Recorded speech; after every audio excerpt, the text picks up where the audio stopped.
पर वो हीरे मोती मेरी ही एक की क्या अग की लगाए जो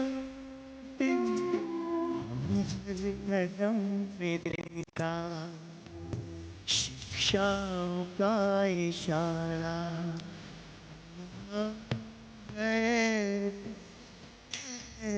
हम हो गए उसी के वो हो गया हमारा हमारा हम खुश नसीब कितने प्रभु का मिला सहारा।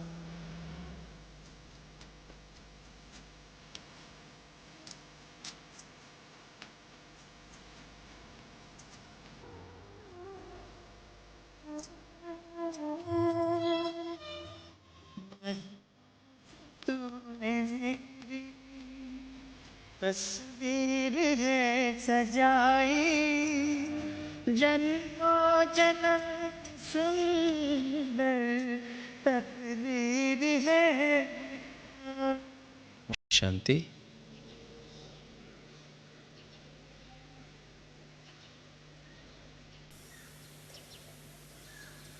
आज हम सभी स्वस्थ रहना चाहते हैं। सभी स्वस्थ रहना चाहते हैं। माताएं सभी स्वस्थ रहना चाहती हैं और भाई सभी स्वस्थ रहना चाहते हैं। किंतु चाहने के बावजूद, सब कुछ करने के बावजूद हो क्या रहा है? क्या हम सभी स्वस्थ हैं? हम में से कितने ऐसे हैं जो समझते हैं हम स्वस्थ हैं? हाथ उठाएं। जो हम समझते हैं बिल्कुल स्वस्थ हैं, हम हाथ उठाएं। हमें कोई रोग नहीं है, ना मन का रोग है, ना तन का रोग है। ऊंचा हाथ उठाएं, देखें हम कितने। देखो, मुश्किल से मैं समझता हूँ शायद 30-40 ही हाथ उठे होंगे, है ना? जबकि जो विश्व स्वास्थ्य संगठन है वो ये कहता है कि स्वास्थ्य जो है वो एक ऐसी स्थिति है जिसमें ना तन का रोग हो, ना मन का रोग हो, ना सामाजिक तरीके से हम रोगी हों, ना हमें स्पिरिचुअल आध्यात्मिक तरीके से रोगी हों।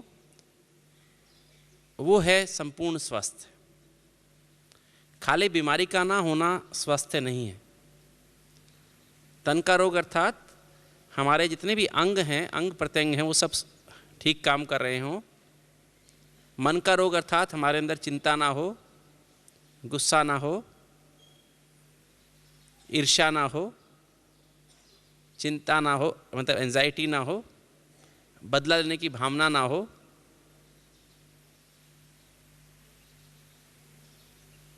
लोभ ना हो, संचय करने की बहुत ज़्यादा अधिक नेचर ना हो। तो ये है मन का स्वास्थ्य। तन और सोशल स्वास्थ्य, सामाजिक स्वास्थ्य का अर्थ है कि हम सबके प्रति शुभ भावना रखें, किसी के प्रति हमारे मन में दुर्भावना ना हो। और आध्यात्मिक स्वास्थ्य का अर्थ है कि हम अपने आप को जानते हों, अपने बाप को जानते हों, अपने जीवन का लक्ष्य को जानते हों। तो अगर इन चारों बातों के लिए तो कितने स्वस्थ होंगे? जिन्होंने 40 ने जिन्होंने हाथ उठाया उनको कभी क्रोध नहीं आता है? क्रोध आना भी मन की बीमारी है ना? नहीं? तो मन का रोग है, चिंता करना मन का रोग है ना? उदास होना मन का रोग है, उदास होना भी मन का रोग है ना? और अगर आज हम देखें कि इतने सारे प्रयत्नों के बावजूद, इतने सारे डॉक्टर्स बढ़ गए, इतने सारे हॉस्पिटल्स बढ़ गए, बीमारियां घट रही हैं या बढ़ रही हैं? रोग बढ़ रहे हैं या घट रहे हैं? जो समझते हैं रोग घट रहे हैं वो हाथ उठाओ। जो समझते हैं रोग बढ़ रहे हैं वो हाथ उठाओ। कुछ ने दोनों में हाथ नहीं उठाया है ना? वो क्या समझते हैं? ना रोग घट रहे हैं ना बढ़ रहे हैं, वहीं पर रुके हुए हैं ऐसे। तो कारण क्या कि रोग बढ़ते जा रहे हैं, डॉक्टर भी बढ़ते जा रहे हैं, हॉस्पिटल्स भी बढ़ते जा रहे हैं। कारण क्या है? इसका अर्थ ये है, देखो आज हम आपसे चर्चा जो करेंगे वो चर्चा यही करेंगे कि हम सचमुच में, हम जो बाबा के बच्चे हैं, आज बाबा ने जैसा कहा भी कि याद से हमारी आयु बढ़ेगी, तो याद से आयु कैसे बढ़ती है, याद से हम कैसे निरोगी बन सकते हैं, वो आज हम चर्चा करेंगे। ठीक है? ज्ञान, योग, धारणा से हम कैसे निरोगी बन सकते हैं, दूसरों के लिए उदाहरण बन सकते हैं, वो आज हम आपसे चर्चा करेंगे। किंतु इस सीक्वेंस में मैंने पहले ये बात आपके सामने रखूं थोड़ा सा, तो आप इसको थोड़ा ध्यान से सुने। तो जैसा कि मैंने बताया कि रोग तो सब बढ़ रहे हैं, सभी इस बात को मानते हैं कि रोग आज बढ़ते जा रहे हैं। कारण क्या है? जो हम डॉक्टर्स को चीज सिखाई जाती है बातें, वो सिर्फ फिजिकल बॉडी के बारे में बताया जाता है।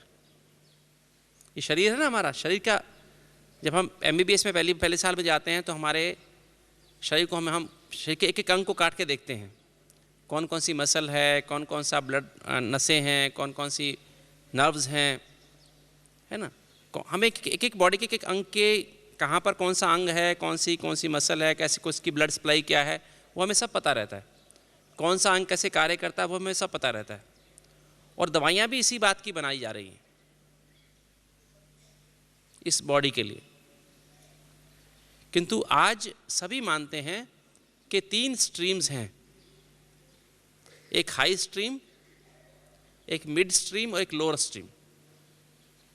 मतलब एक ऊपर वाली धारा, एक बीच वाली धारा और एक सबसे नीचे वाली धारा। ये शरीर जो है सबसे नीचे वाली धारा है।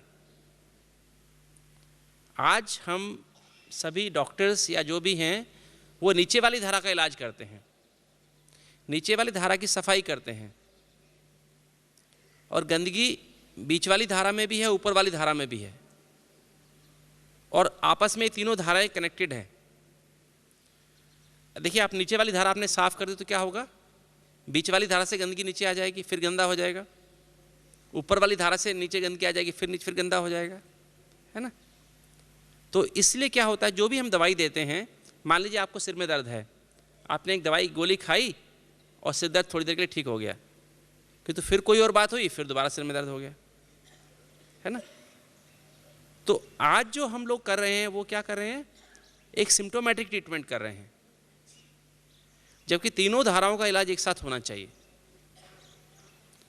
हाई स्ट्रीम क्या है? आत्मा। मिड स्ट्रीम क्या है? मन। और ये नीचे वाली धारा कौन सी है? तन। हमेशा बीमारी जो है पहले कौन सी धारा में आती है? या तो बीच वाली धारा में या ऊपर वाली धारा में, और नीचे वाली धारा में बीमारी बाद में आती है। तो हमें इलाज कहाँ करना चाहिए? बोलो, कहाँ करना चाहिए इलाज हमें? ऊपर वाली धारा में, बीच वाली धारा में, नीचे वाली धारा में? ऊपर वाली धारा में। बल्कि हमें जो इलाज करना चाहिए वो तीनों ही धाराओं का इकट्ठा करना चाहिए। ऊपर वाली धारा खाली करने से भी ठीक नहीं होगा, है ना।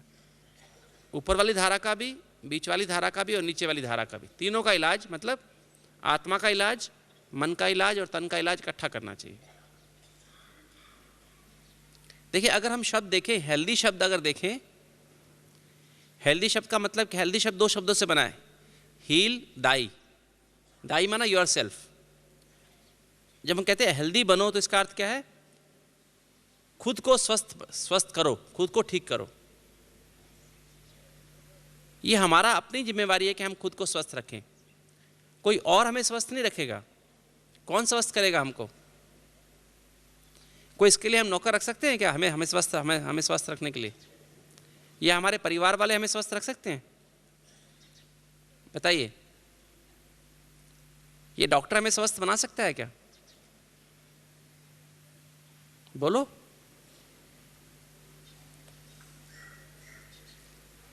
जब हम पैदा हुए तो हम बीमार नहीं थे, किंतु जितने भी रोग आए वो हमारे पैदा होने के बाद धीरे धीरे हमारे अंदर आने शुरू हुए, है ना। तो उसे स्वस्थ करने के लिए, अपने आप को ठीक करने के लिए कौन स्वस्थ करे? हमें खुद को ही स्वस्थ करना होगा। और हेल्दी को हिंदी में कहते हैं स्वस्थ, है ना। हिंदी में आयुर्वेद में कहते हैं स्वस्थ। और स्वस्थ शब्द भी दो शब्दों से बना है, स्व प्लस था। स्व माने आत्मा, स्था माना स्थित। स्व माने सोल, स्था माना कॉन्शियस। आयुर्वेद में बड़ा क्लियरली लिखा हुआ है ये बात, स्वस्थ माना सोल कॉन्शियस। तो हम कितने घंटे स्वस्थ रहना चाहते हैं? 8 घंटा। माताएं कितना घंटा स्वस्थ रहना चाहती हैं? 8 घंटा, 10 घंटा। अगर हम 8 घंटा स्वस्थ रहना चाहते हैं तो हमें 8 घंटा सोल कॉन्शियस रहना होगा, है ना। मैं आत्मा हूं इस भान में रहना होगा। अगर हम चाहते हैं 12 घंटा स्वस्थ रहना चाहते हैं तो हमें क्या करना पड़ेगा? 12 घंटा सोल कॉन्शियस रहना पड़ेगा। किंतु हम कितने घंटा चाहते हैं स्वस्थ रहना? भाई बताएं। 24 घंटा। तो 24 घंटा सोल कॉन्शियस रहना पड़ेगा, ठीक है। तो हमें 24 घंटा सोल कॉन्शियस रहेंगे तभी हम स्वस्थ रह सकते हैं। आप एक टेस्ट सभी कर सकते हैं अपने माथे पर ना, ये हाथ, ये बीच वाली जो उंगली है, 5 उंगलियां है ना, 2 इधर 2 इधर, ये बीच वाली जो उंगली है इसका बीच वाला हिस्सा यहां पर लगा के देखें, यहां माथे पे लगा के देखें। सभी लगाएं, सभी लगा के देखें माथे पर, ऐसे यहां जहां पर आत्मा का निवास स्थान, यहां हाथ लगा के देखें। गर्म है ठंडा है?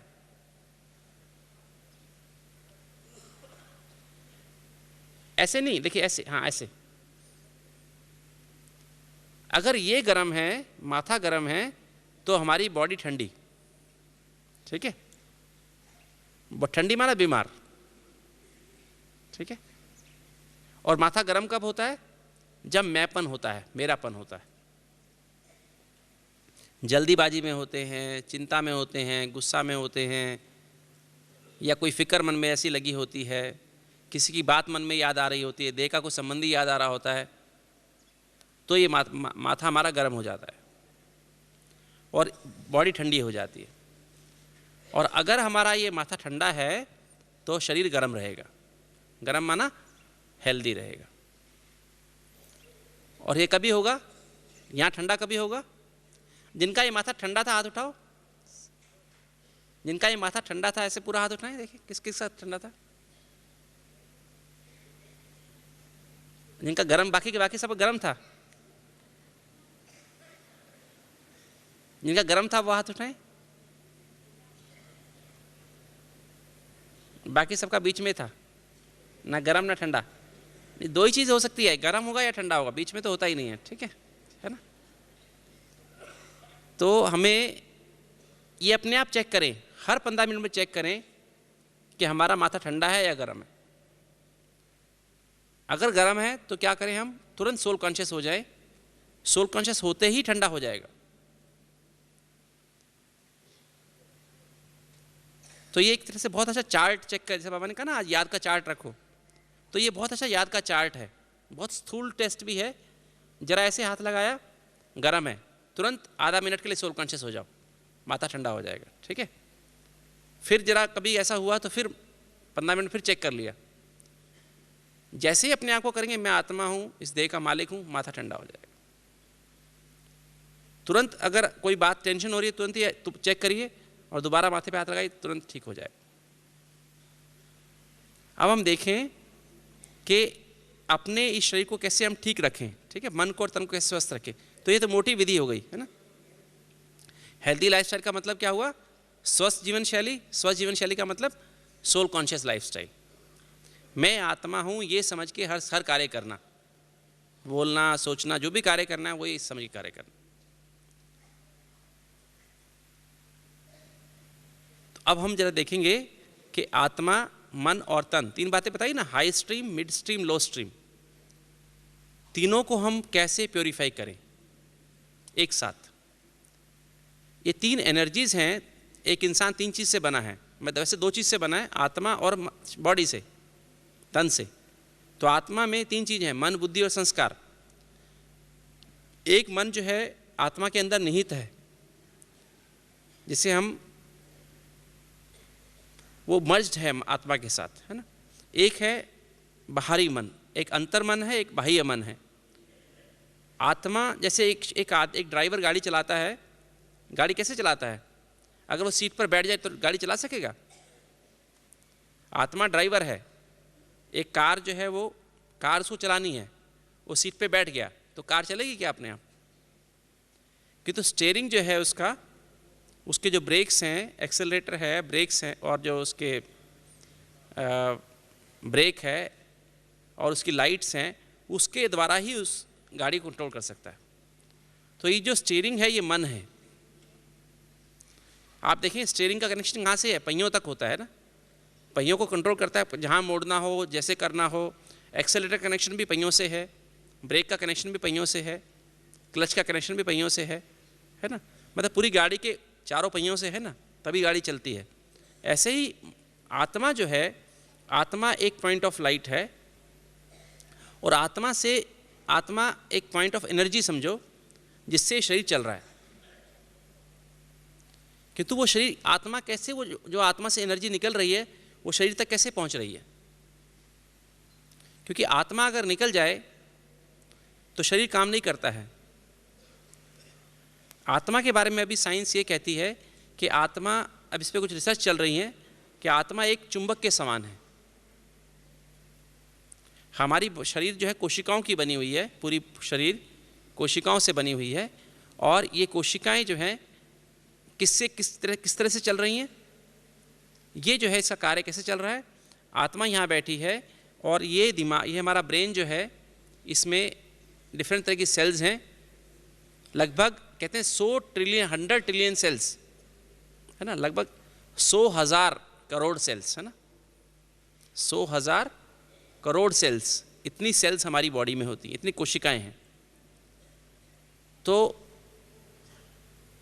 हमारी जो सेल्स हैं वो, इसमें एक पंप सिस्टम होता है, सोडियम पोटेशियम पंप वगैरह ऐसे होते हैं, जिसके आधार पे कार्य करती है।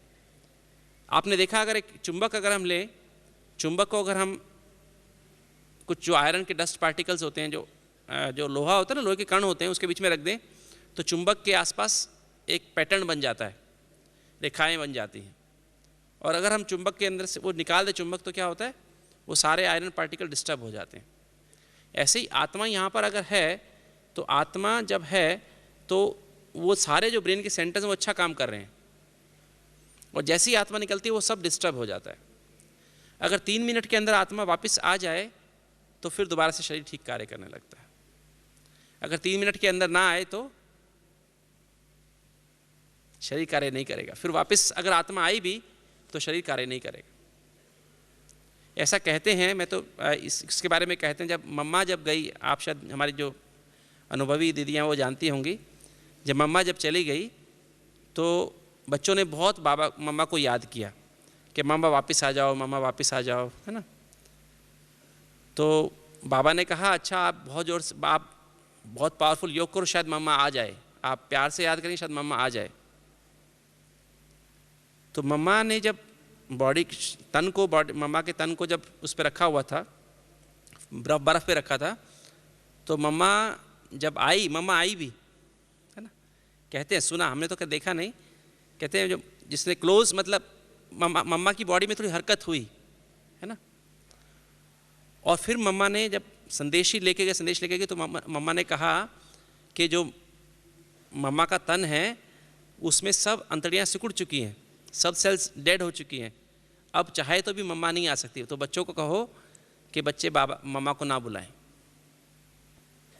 तो 3 मिनट के बाद तो बॉडी फिर बेकार हो जाती है ना।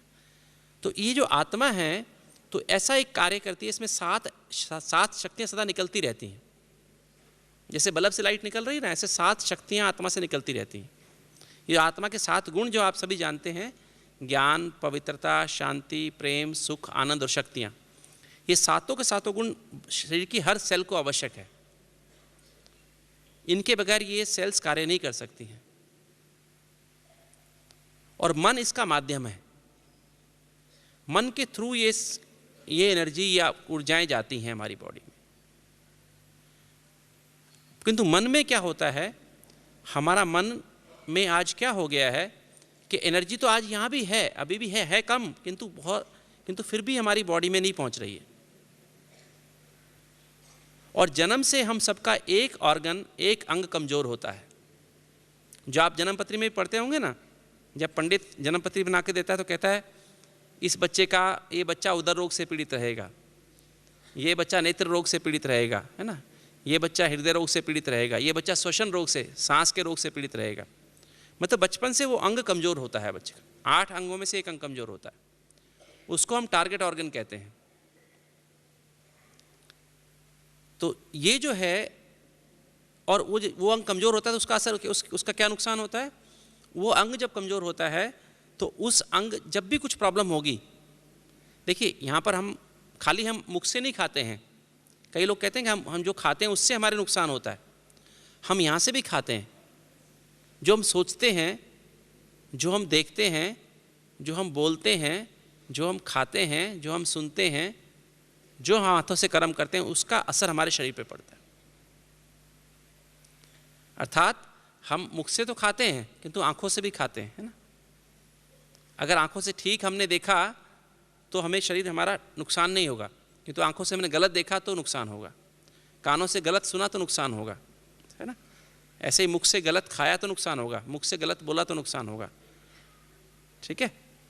तो एक एक चीज़ का असर हमारे ऊपर होता है। और तो मन में क्या चीज़ें हैं? मन में 4 चीज़ें हैं।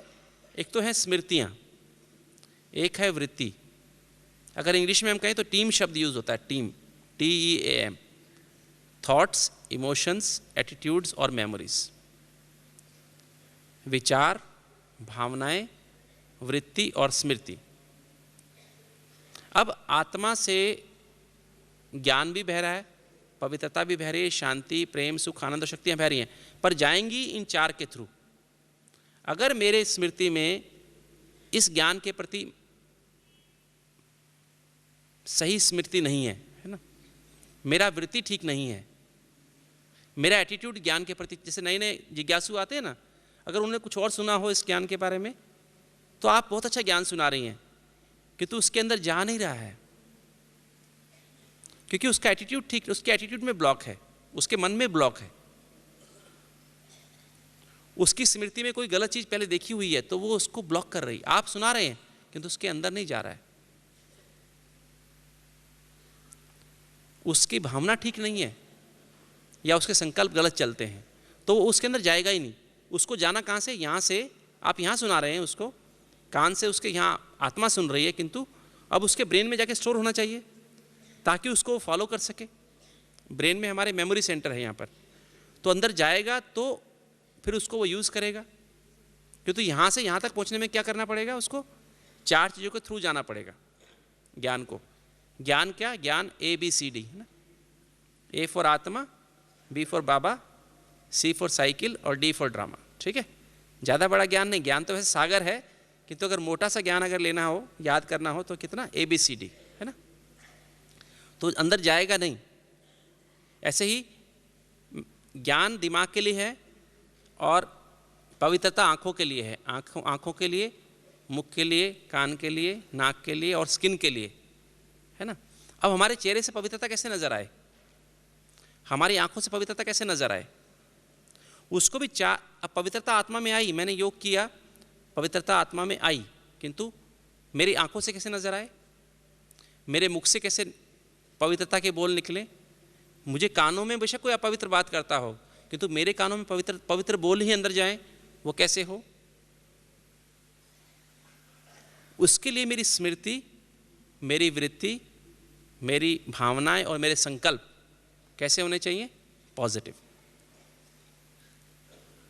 जब तक मेरी स्मृति ठीक नहीं बनी है, जब तक मेरी वृत्ति ठीक नहीं बनी है, जब तक मेरे भावनाएं ठीक नहीं बनी हैं, जब तक मेरे संकल्प ठीक नहीं चलते हैं, तब तक मेरी आंखों में पवित्र, जैसे बाबा कहते हैं तुम्हारे चेहरे और चलन से बाप नजर आना चाहिए, वो नहीं हो सकता है। ऐसे हमारे श्वास जो है, लंग्स जो है, उसका कनेक्शन शांति से है ना। जैसे कहते हैं ना, जब हम शांत होते हैं तो हमारे श्वास गति स्लो होती है, किंतु जब हम जल्दी में होते हैं, चिंता में होते हैं, गुस्से में होते हैं, तो हमारी श्वास गति बढ़ जाती है ना। कहा जाता है श्वास हमें गिन करके मिलते हैं, हमें साल गिन के नहीं मिलते हैं। जीने के लिए हमें क्या मिलते हैं? श्वास गिन करके मिलते हैं। साल नहीं मिलते हैं। अगर हम आपको एक एग्जाम्पल दें, मान लीजिए अभी मेरी उम्र, मुझे 5 साल के श्वास और जितने और हैं, नॉर्मली हम 1 मिनट में 10 श्वास लेते हैं, 10 या 12। अगर मान लीजिए मेरे 12 के हिसाब से मेरे श्वास अभी 5 साल के लिए हैं, ठीक है। अगर मैं आज से अपने जीवन को जल्दी करूं, चिंता करूं, गुस्सा करूं, उदास रहूं, तो मेरे श्वास की गति क्या होगी? 12 की बजाय 16 बार मुझे सांस लेना पड़ेगा। तो मेरे श्वास कितने दिन में खर्च हो जाएंगे? पहले 12 लेता था, अभी 16 लेने पड़ेंगे पर मिनट, तो कितने हो जाएंगे? मेरे श्वास जो है 3.5 साल में ख़त्म हो जाएंगे, अर्थात मेरी 1.5 साल उम्र कम हो गई। और अगर मैं अपने मन को सदा सोल कॉन्शियस, मैं आत्माओं स्थिति में स्थित रहूं, सदा शांत, मीठा बोलना, खुश रहना, संतुष्ट रहना, ऐसे रहूं तो क्या होगा? आनंद में रहना, तो मेरे श्वास की गति 5 हो जाएगी, 6 हो जाएगी, 6 पर मिनट हो जाएगी। ये हमने एक्सपेरिमेंट करके देखा है। जब हमारे पास जो हार्ट के पेशेंट्स आते थे उस पर हम एक्सपेरिमेंट करते थे, तो हमने देखा कि उनकी जो श्वास की गति कम हो जाती है, 6 बार ही सांस लेते हैं एक मिनट में। हमने क्रोध का असर भी देखा उनके ऊपर, तो वो 6 हो गया तो क्या होगा? वही श्वास मेरे कितने दिन चलेंगे? 10 साल चल जाएंगे। नहीं, पहले 12 था 1 मिनट में, अभी 6 1 मिनट में, तो कितनी उम्र बढ़ गई? 5 की वजह 10 साल हो गई। तो ऐसे योग से आयु बढ़ती। और वो स्थिति कभी हो सकती है मेरी कि मैं सदा शांत रहूं, खुश रहूं, संतुष्ट रहूं, जब योग होगा, योग की शक्ति से मेरी स्थिति ऐसी बन सकती है। जैसे बाबा ने आज कहा ना, सतो प्रधान अवस्था। सतो प्रधान अवस्था का अर्थ क्या है? सतो प्रधान अवस्था का अर्थ क्या है? सातों से सतो प्रधान, 7 से भरपूर। 7 माना क्या? ज्ञान से भरपूर, पवित्रता से भरपूर, शांति से भरपूर, प्रेम से भरपूर, सुख से भरपूर, आनंद से भरपूर और शक्तियों से भरपूर, है ना। तो ये मेरी स्थिति बन जाती है। अब हम तन के बारे में बात करें तो मन की, और देखिए इसका एक समय भी है। साइंस में बताया कि आत्मा को चार्ज करने का समय है। ऐसे नहीं हम जब मर्जी चाहे चार्ज करें। जैसे सूरज निकलने का एक समय है ना, सूरज समय पे निकलता है, बरसात समय पर होती है। ऐसे तन में भी हमारे जो हमारा जो हम इंसान जो हैं, ह्यूमन बीइंग्स हैं, इसके लिए जो आत्मा है, उस आत्मा को चार्ज करने का समय है। हमारे यहाँ एक पिट्यूटरी ग्लैंड, आत्मा के बिल्कुल नीचे एक ग्लैंड है, इसको पिट्यूटरी ग्लैंड कहते हैं, मास्टर ग्लैंड कहते हैं। वो बॉडी की मास्टर ग्लैंड है। तो वो उसमें जो हार्मोन्स निकलते हैं उसका समय 2 से 6 है। अगर उसका पीक टाइम 4 बजे है, 4 से 5, या आप ऐसे अंदाजा लगा लीजिए कि अगर हम कोई शहर ऐसा है जिसमें 4 से 5 पानी आता है और आप 5 बजे उठें सो के, तो और आपके घर में मोटर भी नहीं लगी हुई है, आप 5 बजे उठें तो फिर क्या होगा? पानी तो चला गया। फिर आप क्या करेंगे? आपको नहाना भी है, खाना भी बनाना है, फिर क्या करेंगे आप? पानी आपके घर में नहीं है, फिर आप बाल्टी उठाएंगे, पड़ोस वाले से मांगेंगे, नहाने के लिए पानी चाहिए, फिर थोड़ी देर में खाने के लिए चाहिए, फिर खाना बनाने के लिए चाहिए, फिर और कुछ करने के लिए चाहिए। तो बार बार पानी मांगते रहेंगे ना आप जगह जगह से। तो यही हालत है। अगर 4 से 5 उठ करके हम आनंद स्वरूप स्थिति में बैठें, क्योंकि हार्मोन्स का कनेक्शन आनंद से है। जैसे मिलता है ना, श्वास का कनेक्शन शांति से है, लव का कनेक्शन, प्रेम का कनेक्शन हार्ट से है, खुशी का कनेक्शन पेट से है, आनंद का कनेक्शन हार्मोन से है, पिट्यूटरी से, थायराइड से, इंसुलिन से, है ना, एड्रिनल ग्लैंड के जो हार्मोन निकलते हैं उससे, और शक्तियों का कनेक्शन हड्डियों से है, हड्डियों और जॉइंट से है, मसल से है। और सातों गुण मिलकर के हमारी बॉडी से जहरीले पदार्थ बाहर निकालते हैं, किडनी के द्वारा और पसीने के द्वारा। तो अगर हम 4 से 5 उठ करके आनंद स्वरूप स्थिति में बैठ के योग करें तो क्या होगा? तो ये जो पिट्यूटरी ग्लैंड है, इससे 24 घंटे के लिए हार्मोन निकल जाते हैं, अगले 24 घंटे के लिए, और हम 24 घंटा स्वस्थ महसूस करते हैं। अर्थात 24 घंटे का स्टॉक हमारे पास आ जाता है। जैसे 4 से 5 अगर आपने पानी भर लिया तो अगले 24 घंटे आपको पानी भरपूर रहेगा। ऐसे ही 24 घंटा अगर आपने अपने आप को आनंद स्वरूप स्थिति में बैठ के योग कर लिया, परमात्मा को याद कर लिया, तो क्या होगा? 24 घंटा आपको चिड़चिड़ापन नहीं आएगा, जल्दी नहीं आएगी, गुस्सा नहीं आएगा, कमजोरी महसूस नहीं होगी, आप स्वस्थ महसूस करेंगे। स्वस्थ रहने के लिए भी शक्ति चाहिए ना, सोल कॉन्शियस रहने के लिए भी शक्ति चाहिए ना, वो शक्ति आपको इन हार्मोन्स के द्वारा मिलेगी। आपको दर्द भी नहीं होगा, क्योंकि ये हार्मोन्स जब निकलते हैं तो अंदर ऐसे केमिकल निकल आते हैं जिसको एंडोर्फिन्स कहते हैं। वो कहते हैं मॉर्फिन लाइक सब्सटेंसेस। जब किसी को इंजेक्शन लगाते हैं, जब इसको दर्द होता है बहुत ज़ोर से और किसी चीज़ से ठीक नहीं होता, तो उसको मॉर्फिन का इंजेक्शन लगा देते हैं, दर्द खत्म हो जाता है और उसको बहुत हल्का लगता है जिसको इंजेक्शन लगाया जाता है मॉर्फिन का। इसलिए मॉर्फिन का इंजेक्शन लगाने वाले को आदत पड़ जाती है, वो अपने आप को उड़ता हुआ महसूस करते हैं, बहुत हल्का महसूस करते हैं। तो ये हार्मोन निकलने से आपकी स्थिति ऐसी बन जाती है जैसे कि आप इस शरीर में बहुत हल्के हैं, कोई तकलीफ नहीं है। तो इसलिए 4 से 5 योग करना साइंटिफिक तरीके से आवश्यक है। अर्थात जो आत्मा में स्पिरिचुअल एनर्जी भरने का समय कौन सा है? 4 से 5। जिसने ये योग अच्छा कर लिया उसको सारा दिन कोई प्रॉब्लम नहीं हो। और अमृत वाला योग करने का अर्थ ये नहीं है फिर ऐसे, है ना, 2 मिनट फिर ऐसे, फिर ऐसे, ऐसे नहीं, है ना। अधिकतर योग ऐसे ही करते हैं ना, ऐसा योग नहीं किया चाहिए। अलर्ट होके बैठे। एक तरीका मैं आपको बता देता हूँ कैसे अलर्ट होना होता है। सुबह उठ के मुंह धो लें और मुंह धोने के बाद अच्छे से मुंह धोएं और कानों को भी बहुत अच्छे से धो लें। गर्दन के पीछे भी थोड़ा पानी लगा दें और कानों को अच्छे से रब कर लें, ठीक है, जोर से ना। ऐसे कान, जैसे बच्चों के कान खींचते हैं ना, तो क्या होता है, बच्चा अलर्ट हो जाता है ना, है ना। तो आप अपने कान खींचना नहीं, किंतु थोड़े रब कर लेना, ठीक है। अगर एक बार जोर से रब किया ना तो 1 घंटा आपको नींद नहीं आ सकती, ठीक है। कान को थोड़ा जोर से रब करना, बहुत जोर से भी नहीं, है ना, ठीक है। तो आप 1 घंटा अलर्ट होके बैठेंगे, आंखें खुली रहेंगी, दिमाग काम करता रहेगा, एक्टिव रहेगा। फिर 8 बजे हमारे चिंता वाले हार्मोन निकलते हैं और मन जो है, मन माना टीम। अगर हमारे मन में नेगेटिव विचार है, नेगेटिव भावनाएं, नेगेटिव स्मृतियां हैं, नेगेटिव वृत्ति है, तो कितना भी आप एनर्जी यहाँ भर लें, कितना भी स्टॉक जमा कर लें, वो हमारे तन में नहीं जाएगा। यहाँ ब्लॉक हो गया, एनर्जी ब्लॉक, है ना। हार्ट को प्रेम नहीं पहुँचेगा, फेफड़ों को शांति नहीं पहुँचेगी, पेट को खुशी नहीं पहुँचेगी, तो हाजमा नहीं होगा। पावर्स, शक्तियाँ पैरों में नहीं, जोड़ों में नहीं पहुँचेंगी, तो जोड़ ठीक काम ही नहीं करेंगे, ठीक है। दिमाग को नॉलेज पहुँचेगा नहीं, जो आप मुरली सुनेंगे वो मुरली अंदर जाएगी नहीं। वो आपको अभी मुरली सुनी, बाहर निकलेंगे तो मुरली भूल जाएगी। एनर्जी ब्लॉक है ना। तो ये जो समय है, इसमें होता क्या है, क्यों हमें भूल जाती है? क्योंकि 8 बजे हमारे यहाँ चिंता के हार्मोन निकलने वाले होते हैं एड्रिनल ग्लैंड से। तो अगर 8 बजे तक हम अपने आप को शांत रख लें, साइलेंस में रह लें, तो हमारी जो है हार्मोन्स, जो चिंता वाले हार्मोन्स हैं, वो कम निकलेंगे। ये चिंता वाले हार्मोन्स हमें बूढ़ा बना देते हैं।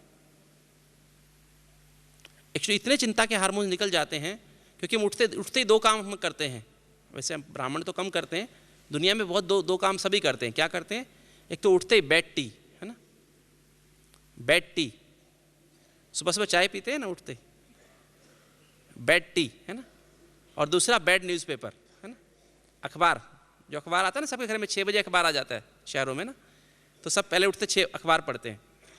तो अखबार में कौन सी वाली टीम होती है, कौन से वाले विचार होते हैं, कौन सी वाली भावनाएं होती हैं, कौन सा एटीट्यूड होता है, कौन सी स्मृतियां होती हैं, नेगेटिव, है ना।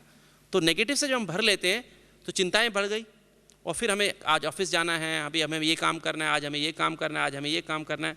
तो क्या होता है, टीम नेगेटिव हो जाती है पहले से ही, मुरली में आने से पहले, और फिर मुरली अंदर जाएगी ही नहीं। तो इसलिए कोशिश करके 4 से 8 समय आपका अपना समय है, इसको अपने लिए रिजर्व रखें। उसमें ना तो बैड टी पिए, ना बैड न्यूज़पेपर को देखें, ठीक है। और उसमें बैड की बजाय गुड न्यूज़पेपर लें। गुड न्यूज़पेपर कौन सा? मुरली, ठीक है, मुरली है गुड न्यूज़पेपर। अमृत वेला योग करके एक तो आपके पास मुरली की किताब कोई भी होती है ना, अव्यक्त वाणी हो कोई भी, उसको पढ़ लीजिए। तो उससे क्या होगा, ऑटोमेटिक आपकी जो टीम, मुरली में क्या है, टीम पॉजिटिव है। विचार कौन से हैं, संकल्प कौन से हैं उसमें, पॉजिटिव संकल्प। बाबा क्या बोलते हैं, बच्चे कौन से संकल्प करो, सबके प्रति शुभ भावना शुभकामना। एटीट्यूड कौन सा है, विश्व कल्याण का। भावनाएं कौन सी हैं, सबके प्रति शुभ भावना शुभकामना। स्मृतियां कौन सी हैं, आपके सोने के महल थे, उसमें हीरे जवाहरात लगे हुए थे, आप देवी देवता थे, है ना, यही स्मृति है ना, आप ये बनने वाले हो। तो उसमें सिर्फ पॉजिटिव टीम है। तो एक बार ये पॉजिटिव टीम आपने भर ली, फिर उसके बाद फिर अपना वॉकिंग करो, जो मर्जी करो, उसके बाद फिर दोबारा मुरली सुनने सेंटर पे आ जाओ। तो 8 बजे तक मुरली पूरी हो जाती है। तो 8 बजे तक जो हार्मोन निकलेंगे, फिर आपकी कोई टेंशन नहीं हुई ना, टीम पॉजिटिव है। और फिर बाद में आपके थोड़े से हार्मोन निकलेंगे, स्ट्रेस हार्मोन, और आप बहुत अच्छा महसूस करेंगे। आपके जितने एनर्जी ब्लॉक है सारे खुल जाएंगे और फिर फ्लो होता जाएगा खूब। मन छन्नी के समान है। अगर जैसे आप चाय छानते हैं, अगर 10 गिलास रखे हैं, 10 गिलास पे 10 छन्नियाँ रखी हैं, तो आपको 10 गिलास में चाय छाननी है।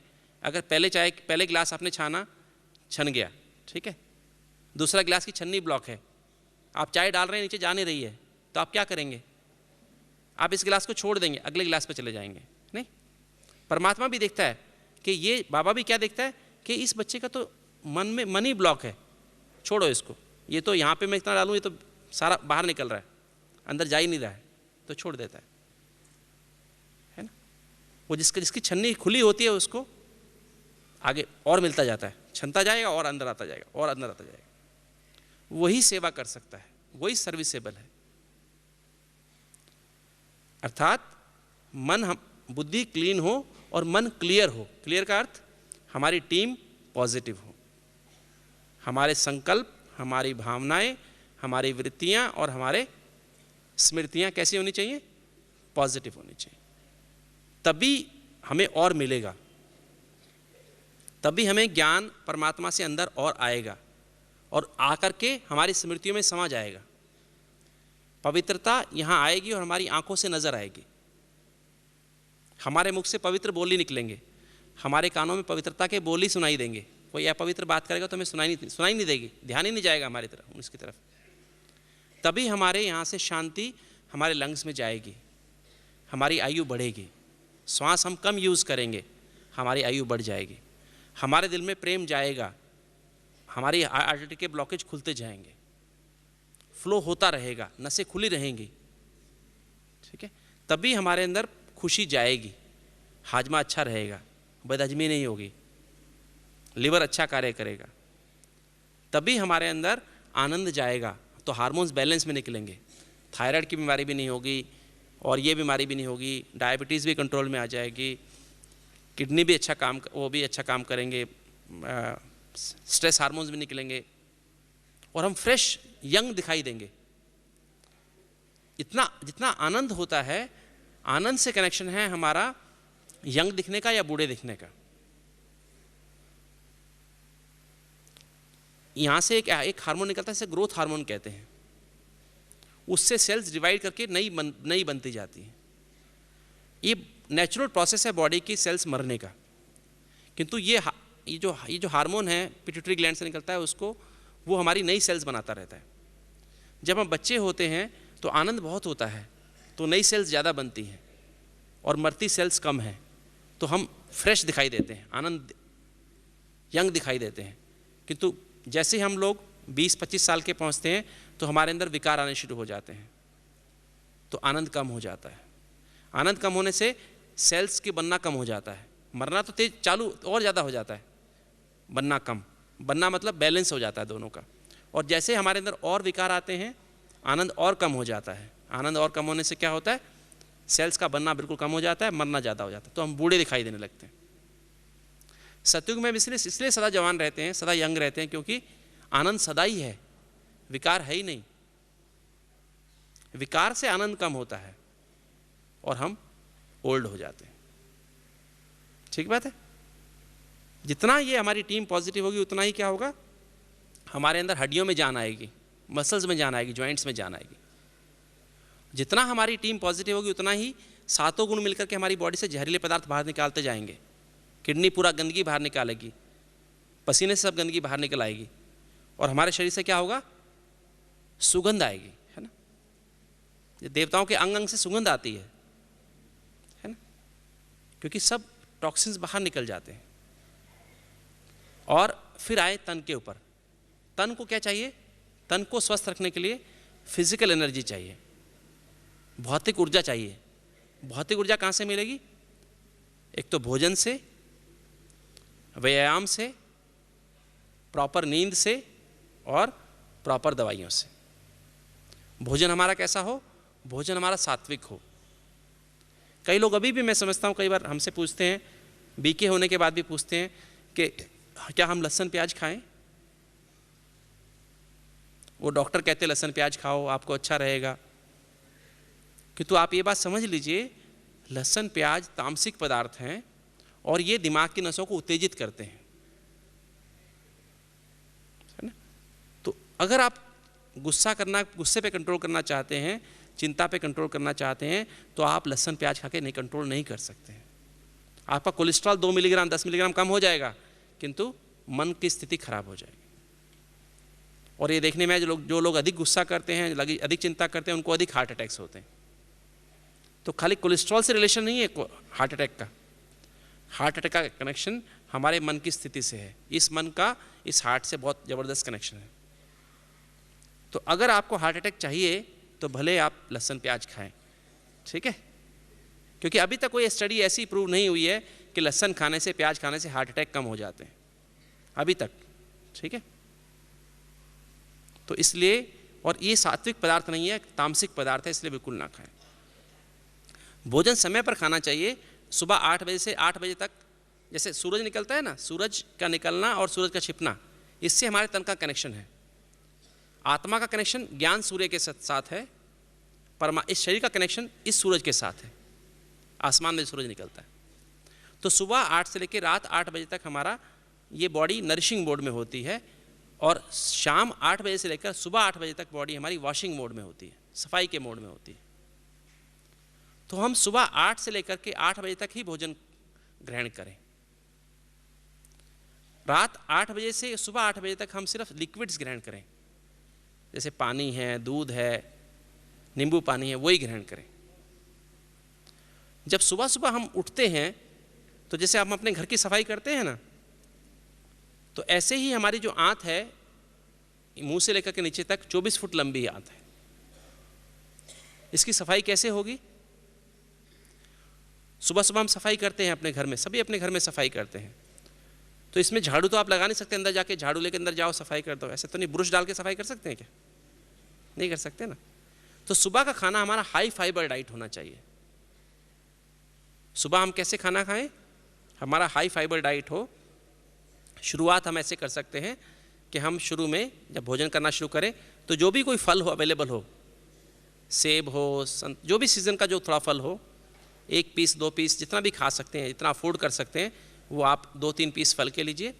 और उसके बाद फिर अपना अंकुरित मूंग, मेथी, चना वो लेना चाहिए, दलिया लेना चाहिए, बीन्स की सब्जी लेनी चाहिए। बीन्स होती है ना, जो सेम की फली, ग्वार की फली, इस तरह की फलियाँ आती है ना, फ्रेंच बीन्स आती हैं, इसमें बहुत फाइबर होता है। स्प्राउट्स में बहुत फाइबर होता है, दलिए में बहुत फाइबर होता है। ये आंतों में चिपकने वाले नहीं हैं और आंतों की सफाई करते हैं। तो ये जो पहला खाना सुबह का ये होना चाहिए। उसके साथ दूध ले सकते हैं 1 कप। शुगर बिल्कुल नहीं लेनी चाहिए। चीनी खाना और नमक खाना दोनों ही नुकसानदायक है। नमक आप थोड़ा ले सकते हैं, सब्जी में नमक डालिए, आटे में मत डालिए, किंतु आप चीनी तो बिल्कुल नहीं खाइए। चीनी बहुत सारे रोगों का कारण है। चीनी के बजाय फल खाइए। जब भी दिल करे आप चीनी खाने को फल खाइए। चीनी के बजाय किशमिश खाइए, ठीक है। किशमिश आती है जैसे ना, आप जब भी मीठा खाने को दिल करे तो आप 5-10 दाने किशमिश के डाल लीजिए मुख में। 90 रुपये किलो आती है शायद ना आजकल। तो आपकी 90 रुपये की किलो जो आती है वो 1 महीना चल जाती है। चीनी खाने से बहुत नुकसान होते हैं, कई तरह की बीमारियाँ, डायबिटीज़ और ना जाने क्या क्या रोग। अगर चीनी के ऊपर पूरी आजकल तो पूरी बुक बनी है, चीनी के नुकसान क्या क्या है बॉडी के ऊपर। बॉडी के हर अंग को नुकसान करने वाली चीज़ है। चीनी जो है द्वापर युग में आई है, सतयुग में चीनी नहीं थी, थी क्या? त्रेता में चीनी नहीं थी, है ना? सतयुग त्रेता में चीनी नहीं थी, एक उतरी ही द्वापर युग में है ना? तो इसलिए चीनी खाने के संस्कार छोड़ दो, सतयुग में जाना ना सभी को, है ना? तो चीनी खाने के संस्कार अभी खत्म करें। तो खाना सुबह 8:30 बजे, नाश्ता 8:30 बजे, 1 बजे लंच और शाम को 7 बजे डिनर, 7 साढ़े 7 बजे डिनर ले लो, मतलब 8 से पहले पहले कोशिश करो लेने की। और सुबह का नाश्ता अच्छा हो, जैसे बताया हाई फाइबर डाइट, दोपहर में हाई प्रोटीन डाइट, लंच शाम को डिनर बहुत थोड़ा सा लेना चाहिए, सूप सब्जी और रोटी। शाम के टाइम दाल कढ़ी चावल खिचड़ी नहीं खानी चाहिए, पनीर भी नहीं खाना चाहिए, ठीक है? हाई प्रोटीन डाइट शाम को लेने से आपकी आंतों में गैसेस बनती हैं, कई तकलीफ़ें पैदा हो जाती हैं, रात को छाती भारी हो जाती है, हार्ट की प्रॉब्लम होने का डर रहता है, ब्लड प्रेशर बढ़ने का डर रहता है, ठीक है? क्योंकि अमोनिया गैस बनती है, प्रोटीन से अमोनिया गैस बनती है, राइट? और लंच में आप सलाद खाइए पहले, फिर सब्जी रोटी खाइए, सब्जी रोटी दाल चावल खा सकते हैं। अपना नाश्ता राजा की तरह करें, लंच मिडिल क्लास आदमी की तरह करें, दाल रोटी खाएं, और डिनर कंजूस आदमी की तरह करें। सब्जी का पानी पिया और रोटी खाई, नहीं खाई तो कोई हर्जा नहीं, खाली सब्जी का पानी पी लो बस, ठीक है? क्योंकि बॉडी को भी वॉशिंग मोड में जाना है। शाम के टाइम भारी खाना खाएंगे तो वॉश नहीं हो पाएगा, ठीक है? और फिर सुबह शाम वॉकिंग करें, एक्सरसाइज क्या करें, सुबह दिन निकलने के बाद आधा घंटा मॉर्निंग वॉक करें, दिन छिपने से पहले आधा घंटा टहल लें, बस इतना ही वॉकिंग बहुत है। हमें कोई दौड़ने भागने की आवश्यकता नहीं है, सुबह तेज चलें आधा घंटा और आधा घंटा शाम को टहल लें। अगर सुबह आधा घंटा तेज तेज चल लें अर्थात थोड़ा पसीना हल्का हल्का आ जाए, तो बॉडी में से जितने भी जहरीले पदार्थ सब बाहर निकल जाते हैं। और सोल कॉन्शियस होकर टहलें, मैं आत्मा हूँ ये समझ के टहलें, मैं आत्मा हूँ ये समझ के चलें, मैं आत्मा हूँ ये समझ के खाना बनाएं, मैं आत्मा हूँ ये समझ के खाना पकाएं और खाना खाएं भी, ठीक है? तीसरी बात 10 बजे सो जाएं और सुबह 4 बजे उठ जाएं, ठीक है? सोने से पहले अपना चार्ट जरूर चेक करें। क्यों चेक करें? क्योंकि आत्मा में शक्ति होती है, जब हम कोई गलती करते हैं तो आत्मा की शक्ति कम हो जाती है। मैंने बताया ना आपको, जब भी कोई विकार होता है तो क्या होता है, आनंद की कमी होती है और आत्मा के सातों गुणों की कमी हो जाती है। कमी होने से क्या होता है, हम आत्मा कमजोर हो गई। और रात में सोते समय अगर आपने चार्ट में लिख लिया कि बाबा आज मुझसे गलती हुई, आज मुझसे ये ऐसा काम गलत हुआ, मुझसे गलत बोल मुख से निकला, तो बाबा उसमें 50% माफ़ कर देता है, तो आत्मा की शक्ति दोबारा चार्ज हो जाती है। और फिर बाबा की याद में बैठ करके फिर सो जाए। जो आपका बेड है वो क्या है, आपका जो बेड है जिस पे आप सोते हैं वो क्या चीज़ है, वो है गैरेज, है ना? ये कार है, शरीर हमारी कार है। कार को कहाँ रखते हैं आप? गैरेज में। और अगर आप गैरेज में सोगे तो क्या होगा, फिर क्या होगा? गैरेज में हवा होती है क्या, खिड़की होती है क्या? तो गैरेज में आपको मच्छर भी काटेंगे, हवा भी नहीं मिलेगी, है ना? अर्थात, और हमारा बेडरूम कहाँ है? सूक्ष्म वतन हमारा बेडरूम है। और हमारा बेड कौन सा है? बाबा की गोद। तो हमें कहाँ सोना चाहिए? बाबा की गोद में। तो ये अटेंशन रखें कि हम यहाँ ना सोएं, बेड पे ना सोएं। बेड पे चार्ट भरा, बाबा को याद किया और तुरंत ऊपर चले जाएं और फिर वहाँ जाके सो जाएं, ठीक है? सुबह उठते ही फिर क्या होगा, ऑटोमेटिक हमारी बाबा ही याद आएगा। क्योंकि बाबा की गोद में उठेंगे ना तो फिर अमृत वेल करने में मेहनत नहीं लगेगी और आँख भी समय पे खुलेगी। तो ये टेंशन रखें। चौथी बात जो है दवाइयाँ। अगर हमारा कोई ब्लड प्रेशर है, डायबिटीज़ है, कोई और बीमारी है, तो हम टाइम पे दवाई भी खाएं। ये भी टेंशन रखें, क्योंकि वो डॉक्टर से भी हमारा हिसाब किताब है ना? केमिस्ट से भी हमारा हिसाब किताब है, वो भी पैसा चुकतू करना है उसका, है ना? नहीं करेंगे तो भी ठीक नहीं होंगे। सपोज आपको blood pressure, high blood pressure है, डायबिटीज़ है, कुछ ऐसी बीमारी है और आप दवाई नहीं खाते हैं, तो आपकी ब्लड प्रेशर डायबिटीज़ आपके अंग को ख़राब करेगी, हार्ट को ख़राब करेगी, आँखों को ख़राब करेगी, किडनी ख़राब कर देगी, फिर आपको बहुत पैसा खर्च करना पड़ेगा, अर्थात ब्याज बहुत बढ़ जाएगा। तो रेगुलर दवाई भी खाएं तो फिर आपकी हेल्थ ठीक रहेगी। तो ये है soul, mind, body, spiritual energy, mental energy और फिजिकल एनर्जी, तीनों का बैलेंस रखने से हम स्वस्थ रह सकते हैं। कोई ये ना समझे खाली मैं ठीक खाना खा के स्वस्थ रह सकता हूँ, ठीक एक्सरसाइज करके स्वस्थ रह सकता हूँ, नहीं, या खाली मैं योग करके स्वस्थ रह सकता हूँ, नहीं, ऐसा भी नहीं होगा। तीनों का बैलेंस रखना अति आवश्यक है। योग समय पे करें, मुरली समय पे सुने, और सारा दिन फिर मुरली की अटेंशन भी रखें, और साथ साथ सोल कॉन्शियस होकर खाना खाएं, सोल कॉन्शियस होकर एक्सरसाइज करें, सोल कॉन्शियस होकर टाइम पे सो जाएं 10 बजे, सोल कॉन्शियस होकर उठें और दवाइयाँ भी खाएं। तो इस तरह से हमारी जो हेल्थ जो है हमारी रेगुलर रह सकती है, और इसी को राजयोग कहते हैं। वो यही ब्रह्मा बाबा ने करके दिखाया। ब्रह्मा बाबा का हर समय देखिए आप, हर चीज़ एक्यूरेट थी, इसलिए नंबर 1 पुरुषोत्तम उनको कहा गया ना। उनका टाइम पर उठना, टाइम पर योग, कभी मुरली मिस नहीं करना, मुरली ज़रूर सुनाना, बाबा से लेना, और सदा टाइम पर खाना खाना, टाइम पर एक्सरसाइज करना। बाबा के जीवन में सदा था, बाबा ने कभी भी एक्सरसाइज मिस नहीं की, सुबह भी कभी मिस नहीं की, शाम को कभी मिस नहीं की। समय पे सोना, समय पे उठना, और दवाइयाँ भी अकॉर्डिंगली लेना। नहीं तो वो तो नंबर 1 आत्मा थी, वो तो कहती दवाई मैं दवाई नहीं लेंगे। बाबा भी दवाई लेते थे ना, नहीं?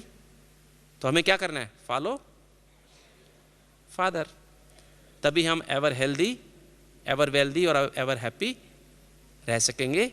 और वो हमको अभी रहना है, अभी बनना है, इसी जन्म में बनना है, सत्युग में नहीं। सत्युग का पहला जन्म तो यही है कि अगले जन्म में बनना है, अगले जन्म में बनना है, इस जन्म में बीमार रहना है। ऐसे जो इस जन्म में बीमार रहना चाहते हैं हाथ उठाएं, जो ठीक रहना चाहते हैं वो हाथ उठाएं, जो हेल्दी वेल्दी हैप्पी रहना चाहते हैं हाथ उठाएं। Very good. ओम शांति।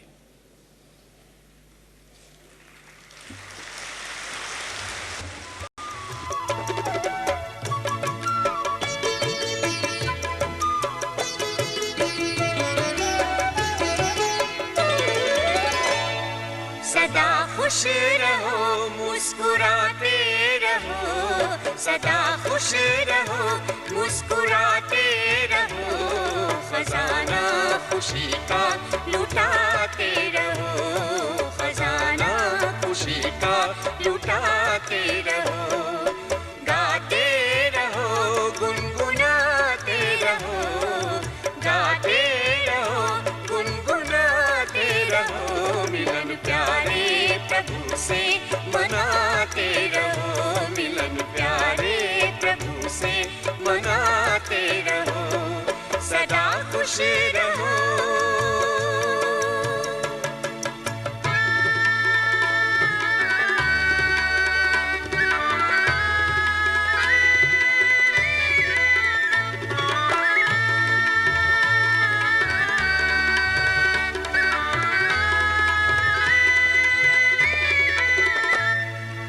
अच्छा हुआ जो हुआ, क्यों डरे, अच्छा ही होगा, फिक्र क्यों करें।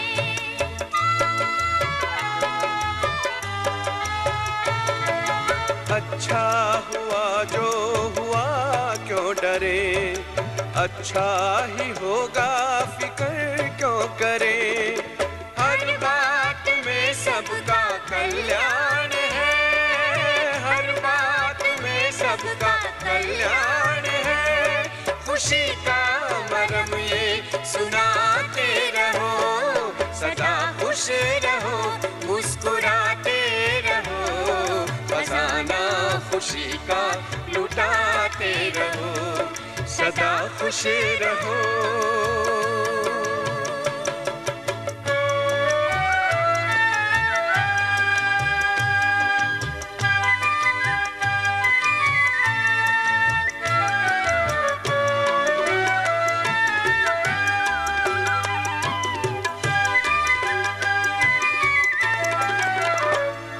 चलो कुछ कहा किसने क्या हो गया, खुशी खो गई मानो सब खो गया।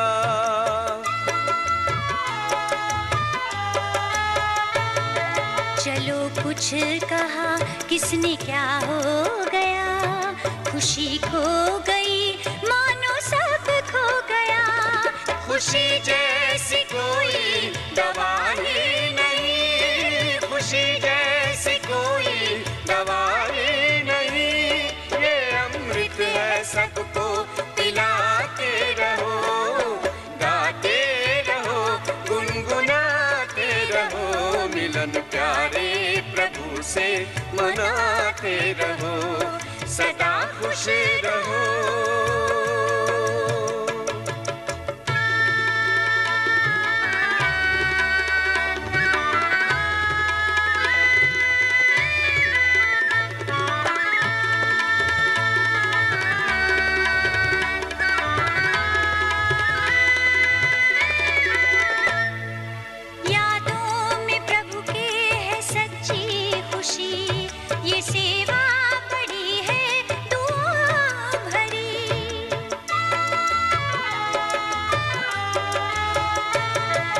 यादों में प्रभु के है सच्ची खुशी, ये सेवा बड़ी है दुआओं भरी। ये मुस्कान वरदान भगवान का, ये मुस्कान वरदान भगवान का। नाचो खुशी में नचाते रहो, सदा खुश रहो, मुस्कुराते रहो, खजाना खुशी का लुटाते रहो। गाते रहो, गुनगुनाते रहो, मिलन प्यारे प्रभु से मनाते रहो, सदा खुश रहो।